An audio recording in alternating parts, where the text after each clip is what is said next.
uang besar ini jangan-jangan ini titipan dari hakim. Nah, ini benar, titipan dari hakim. Jangan sampai Hakim Agung banyak terlibat di sini, harus dibongkar atasnya ini supaya betul-betul peradilan kita jadi bersih. Kalau terus peradilan, saya hanya mungkin menambahkan saja harapan publik, saya kira Pak Jampitsus.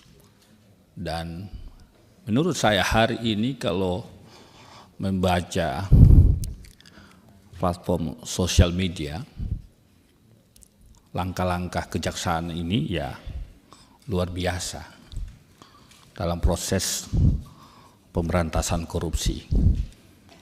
Ya harus kita akui dan diapresiasi, ya kan.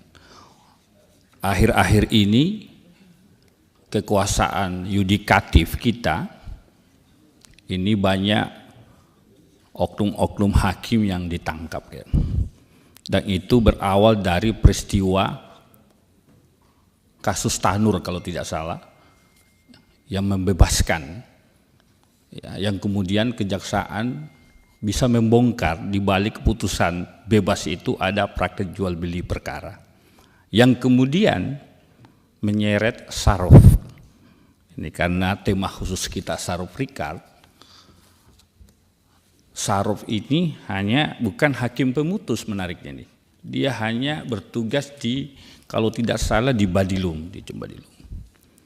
Tetapi ditemukan kurang lebih hampir 1 T. Nah, sekarang Pak Jampitsus, saya sudah menangkap tadi argumentasi Pak Jampitsus mengapa kemudian dakwaan pertama tidak diurai 900 miliar itu bersumber dari mana dananya. Rupanya ini masuk dalam strategi teknis penyidikan yang hari ini lagi diproses TPPU-nya. Pak Jampitsus, kasus ini harus dibongkar seterang-terangnya, Pak. Kenapa seterang-terangnya harus dibongkar? Karena kita tidak mau, ini mengutip pernyataan Pak Jampitsus tadi, uang besar ini jangan-jangan ini titipan dari hakim. Nah, ini benar, titipan dari hakim.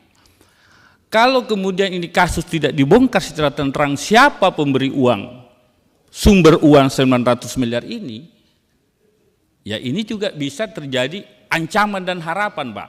Kenapa sebut ancaman dan harapan? Tiap kasus yang diusut kejaksaan lalu kemudian dibawa ke meja hijau di persidangan, pada akhirnya hakim akan takut membebaskan, Pak. Kenapa takut membebaskan? Kalau dia membebaskan, maka publik akan menuduh ada jual beli perkara. Ini bisa jadi sandra, Pak, ke kekuasaan yudikatif oleh kawan-kawan di kejaksaan. Nah, kalau KPK dulu ada kasus yang dibebaskannya di sidik KPK, biasanya hakim tidak mau masuk, tidak berani membebaskan lah. Sementara kita tahu pengadilan adalah bukan tempat menghukum orang, tetapi tempat betul-betul menemukan kebenaran, mencari keadilan. Nah, karena itu Pak Jampitsus, kasus ini harus dibongkar karena patut diduga Saruf Rikard ini kaki-kaki kanan hakim-hakim agung, Pak. Jangan sampai Hakim Agung banyak terlibat di sini, harus dibongkar atasnya ini supaya betul-betul peradilan kita jadi bersih. Kalau terus peradilan kita tercederai, ternodai, hakim-hakim level bawah yang ditangkap-tangkapin, Hakim Agungnya bebas, nah ini jadi problem ke depan, Pak.